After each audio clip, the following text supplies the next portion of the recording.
Guys, पिछला session में हमने देखा था कि किसी भी रैकरिंग डेसिमल्स को कैसे p बाई क्यू के फॉर्म में यानी कि rational number p by Q के फॉर्म में रिप्रेजेंट करते हैं। ठीक है, आज हम देखेंगे कि रैकरिंग डेसिमल्स जो हैं उसको p बाई क्यू के फॉर्म में डायरेक्टली कैसे लिखेंगे। जैसे एग्जांपल के तौर पे देखा जाए 0.5 बार है, तो 0.5 बार को क्या लिखेंगे, हमारा डेसिमल के बाद कितना डिजिट है, 1 डिजिट है, तो यहाँ पे क्या लिखेंगे 5 और डिवाइडेड बाई क्या लिखेंगे 9। डेसिमल के बाद जितना डिजिट रहेगा उतने 9 लिखेंगे यहाँ पे। ठीक है, जैसे कि यहाँ पे देखा जाए डेसिमल के बाद जो है एक डिजिट है और एक डिजिट पे बार है, तो यहाँ पे क्या लिखेंगे 5/9। दूसरा एग्जाम्पल लेते हैं 0.13 बार, क्या है 0.13 बार, तो इसको क्या लिखेंगे 13 डिवाइडेड बाई 9। क्यों लिखेंगे ऐसा, क्योंकि यहाँ पे जो है डेसिमल के बाद कितना डिजिट है 2 डिजिट और दोनों डिजिट पे क्या है बार है, तो इस तरह से हम लोग लिखेंगे। जैसे एक और एग्जांपल लेते हैं 0.341 और इस पे तीनों डिजिट पे क्या है बार है, तो इसको क्या लिखेंगे 341 डिवाइडेड बाई 999 लिखेंगे। ठीक है, ये पहला एग्जांपल जो आपको फर्स्ट टाइप का जो एग्जांपल आपको दिखाया समझाया गया है कि आई होप कि ये समझ में आया होगा। अब दूसरे तरह के एग्जांपल को देखते हैं, जैसे 1.8 बार है। ठीक है, तो इस तरह के जो रैकरिंग डेसिमल्स है उसको कैसे लिखेंगे, तो इसको लिखेंगे 1 प्लस 0.8 बार। ठीक है, ये समझ में आ रही होगी। इसको क्या लिखेंगे 1.8 बार को क्या लिखेंगे 1 प्लस 0.8 बार। ठीक है, ये हमारा क्या हो जाएगा 1 प्लस, अब इसको क्या लिख सकते हैं 8/9 लिख सकते हैं। ठीक है, कोई दिक्कत नहीं। जैसा कि हमने यहाँ पे 0.5 बार को क्या लिखा 5/9, तो ये हमारा क्या हो जाएगा 8/9 हो जाएगा। इसको सॉल्व करेंगे, ऐड करेंगे तो क्या हो जाएगा 17/9 हो जाएगा। क्या हो जाएगा 17/9 हो जाएगा। एक और एग्जाम्पल देखते हैं इसी टाइप का, जैसे हमने लिखा 21.67 बार। ठीक है, इसको क्या लिखेंगे 21 प्लस 0.67 बार। ठीक है, इसको क्या लिखेंगे 21 प्लस 67 डिवाइडेड बाई 9। ठीक है, इस तरह से इसको सॉल्व करेंगे तो क्या हो जाएगा हमारा 2146 डिवाइडेड बाई 9। ठीक है, समझ में आ रहा हो, कोई दिक्कत नहीं। चलिए अब क्या है टाइप थर्ड देखते हैं।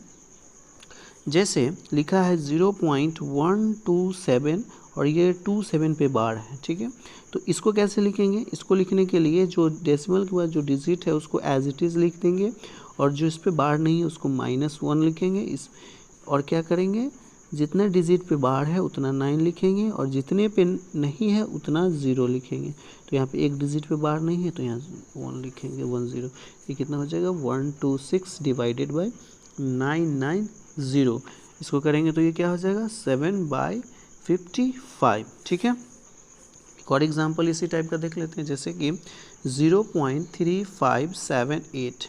ठीक है, तो यहाँ पे 3 डिजिट्स पे है, तो इसको क्या लिखेंगे 3578। क्या लिखेंगे 357 एज इट इज़ लिखेंगे और -3। ठीक है, 3 पे बार नहीं है तो ये ऐसे लिखेंगे और फिर क्या लिखेंगे 999, 3 डिजिट्स है और और 0 हो जाएगा। यहाँ पे क्या हो जाएगा ये हो जाएगा, तो ये क्या हो जाएगा, इसको करेंगे तो ये क्या हो जाएगा 3575 डिवाइडेड बाई 9990। ठीक है, समझ में आया।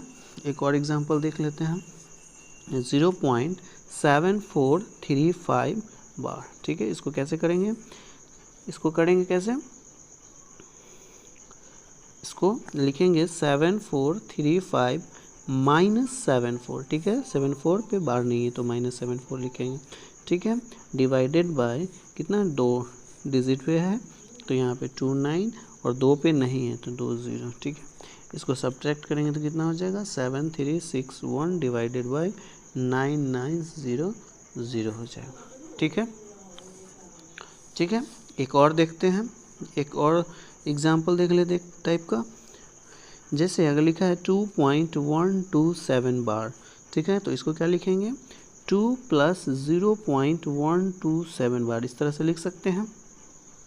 ठीक है, अब इसको क्या लिखेंगे यहाँ पे 2 प्लस ये क्या हो जाएगा 127 - 1 डिवाइडेड बाई 990 हो जाएगा। ठीक है, समझ में आ रहा होगा। अब इसको क्या लिखेंगे, इसको और क्या लिखेंगे 2 + 126/990 और ये क्या हो जाएगा 2 प्लस ये हमारा 7 से कटेगा और ये 7 के टेबल से कटेगा और ये 55 के टेबल से, ठीक है। तो ये क्या हो जाएगा 7/55, इसको सॉल्व करेंगे तो कितना हो जाएगा 117/55, ठीक है।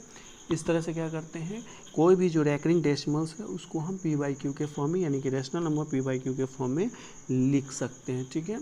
अब चलते हैं इरेशनल नंबर्स पे, जो हमारा इरेशनल नंबर है उस पे चलते हैं, ठीक है।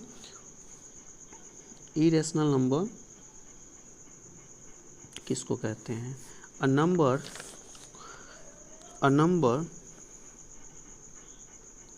which cannot be expressed in the form of p/q, ठीक है। कोई भी नंबर जो p/q के फॉर्म में एक्सप्रेस नहीं किया जा सकता है उसको क्या बोलेंगे हम, इरेशनल नंबर, ठीक है। और क्या कहेंगे, अ नंबर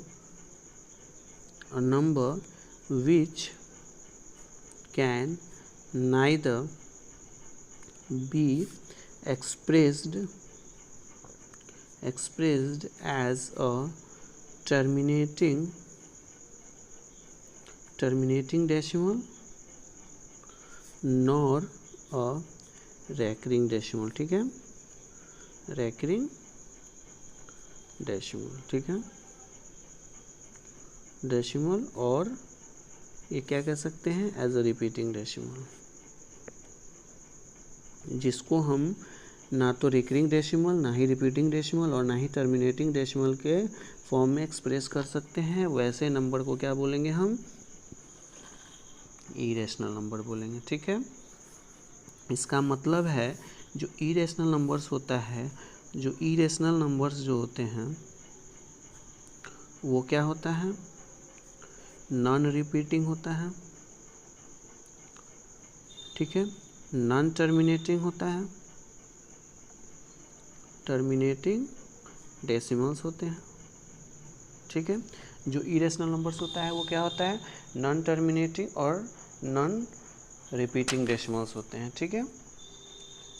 चलिए अब क्या है, कुछ एग्जाम्पल लेकर के समझते हैं। जैसे इरेशनल नंबर्स के कुछ एग्जाम्पल जो हैं, जैसे हमने लिखा 0.0300003000003 ... यहाँ पे देखेंगे गौर से तो ये जो डिजिट है, कोई भी डिजिट रिपीट नहीं कर रहा है, ठीक है, रिपीट कर रहा है 3 यहाँ पे रिपीट कर रहा है, लेकिन कोई मतलब किसी पैटर्न से ये मतलब यहाँ पे क्या है 03, यहाँ क्या हो रहा है 003 हो रहा है, 003 हो रहा है, उसके बाद क्या है 0003, तो ये इस जो है रिपीट जो है, और ये ना तो नॉन टर्मिनेटिंग है और ना ही रिपीटिंग डेसिमल है, ठीक है। तो ऐसे नंबर को क्या बोलेंगे हम, इरेशनल नंबर बोलेंगे, ठीक है।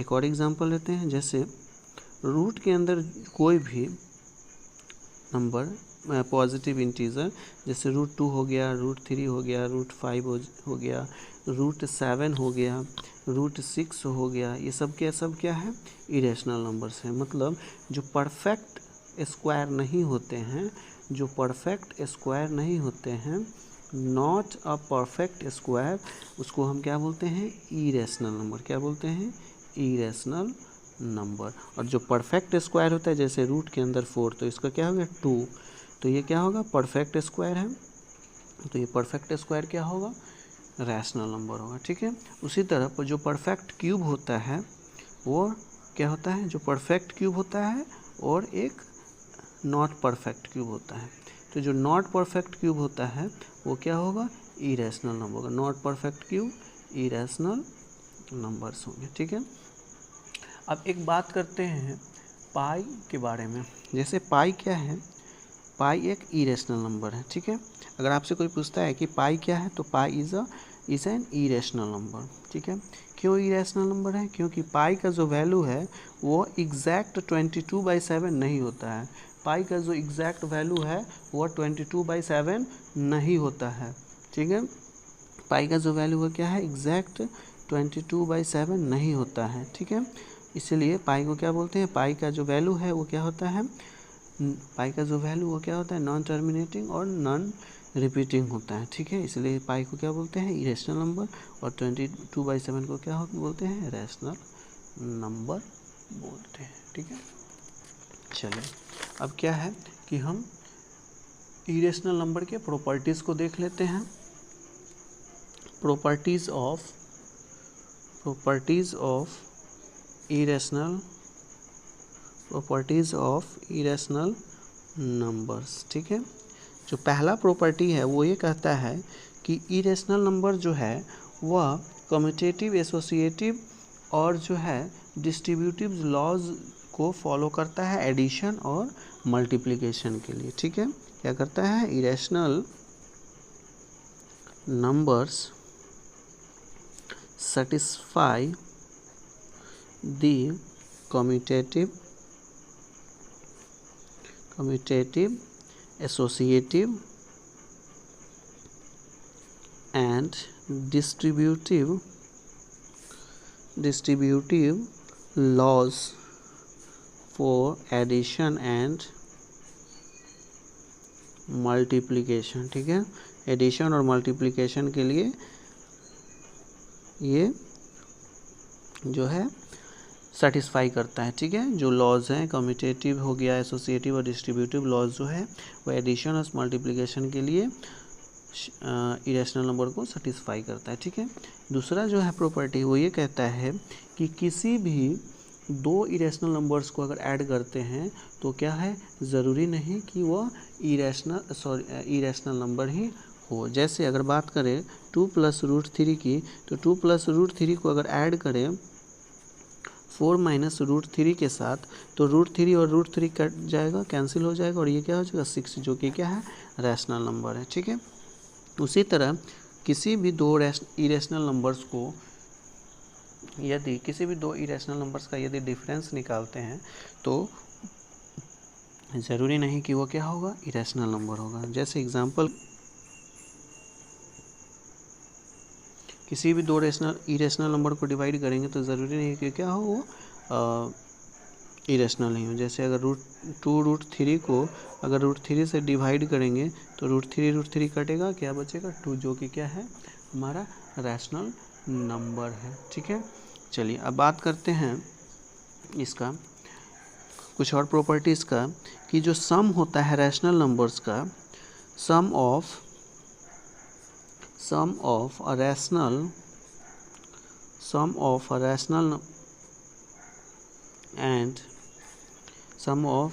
रैशनल एंड एन इरेशनल, जो सम होता है रैशनल और इरेशनल का वो क्या होता है, इरेशनल नहीं होता है। क्या होता है, इरेशनल होता है, ठीक है। जो सम होता है रैशनल और इरेशनल का वो क्या होता है, इरेशनल होता है, ठीक है। एग्जाम्पल से देखेंगे, जैसे 2 को अगर √3, 2 में अगर √3 को ऐड कर देंगे तो क्या हो जाएगा, इरेशनल नंबर हो जाएगा, ठीक है। उसी तरह अगर रैशनल और इरेशनल का डिफरेंस निकालते हैं तो क्या होगा, इरेशनल होगा।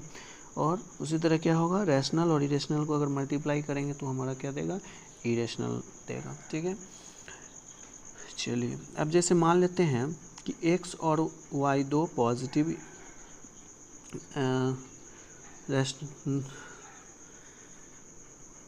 x और y क्या है, दो पॉजिटिव रेशनल नंबर्स हैं, क्या है, x and y are 2 positive rational numbers, ठीक है। Positive rational numbers, 2 positive rational numbers, x y क्या है, 2 पॉजिटिव रेशनल नंबर्स है। तो हमने पिछले सेशन में, पिछले वीडियो में देखा था कि किसी भी दो रेशनल नंबर के बीच का अगर रेशनल नंबर निकालना है तो क्या करते हैं, दोनों को ऐड करके 2 से डिवाइड कर देते हैं। आज अगर हमें एक इरेशनल नंबर निकालना हो किसी भी रेशनल नंबर के बीच का, तो क्या करेंगे, रूट के अंदर दोनों को मल्टीप्लाई कर देंगे, रूट अंडर एक्स वाई करेंगे। जैसे एग्जांपल के तौर पर देखा जाए, 3 और 4 के बीच का अगर इरेशनल नंबर, एक इरेशनल नंबर निकालना हो तो क्या करेंगे, 3 इंटू रूट अंडर 3 इंटू 4, ये क्या हो जाएगा, √12 होगा, जो कि क्या होगा, एक इरेशनल नंबर होगा जो कि 3 और 4 के बीच का होगा, ठीक है। इस तरह से हम क्या करते हैं कि किसी भी रेशनल नंबर के बीच का हम क्या करते हैं, एक इरेशनल नंबर आसानी से निकाल सकते हैं। ठीक है, तो आज के सेशन में बस इतना ही। नेक्स्ट सेशन और या कहे तो नेक्स्ट वीडियो में हम फिर नए टॉपिक के साथ हाजिर होंगे। और मुझे लगता है कि हम लोग जो कुछ भी पढ़ रहे हैं या जिस टॉपिक पे डिस्कस किया जा रहा है वो आपको अच्छे से समझ में आ रहा होगा। हमने अभी जो भी टॉपिक पढ़ा है वो सब एक दूसरे से लिंक है। मैंने जो भी पिछला वीडियो डाला है, जो अब आज का जो वीडियो डाला जा रहा है, वो सब क्या है, एक दूसरे से रिलेटेड है। आपको क्या है कि हर एक वीडियो को देखते रहना चाहिए ताकि आपको समझ में आएगा। ऐसा नहीं कि आपने फर्स्ट वीडियो नहीं देखा, सेकंड वीडियो देखा तो समझ में आए तो इट्स गुड, लेकिन आपको क्या करना है कि सीखने के लिए आपको कंटिन्यू हर एक वीडियो को देखना होगा। और आई होप कि आज का ये वीडियो आपको पसंद आया होगा। ठीक है, ओके, थैंक यू।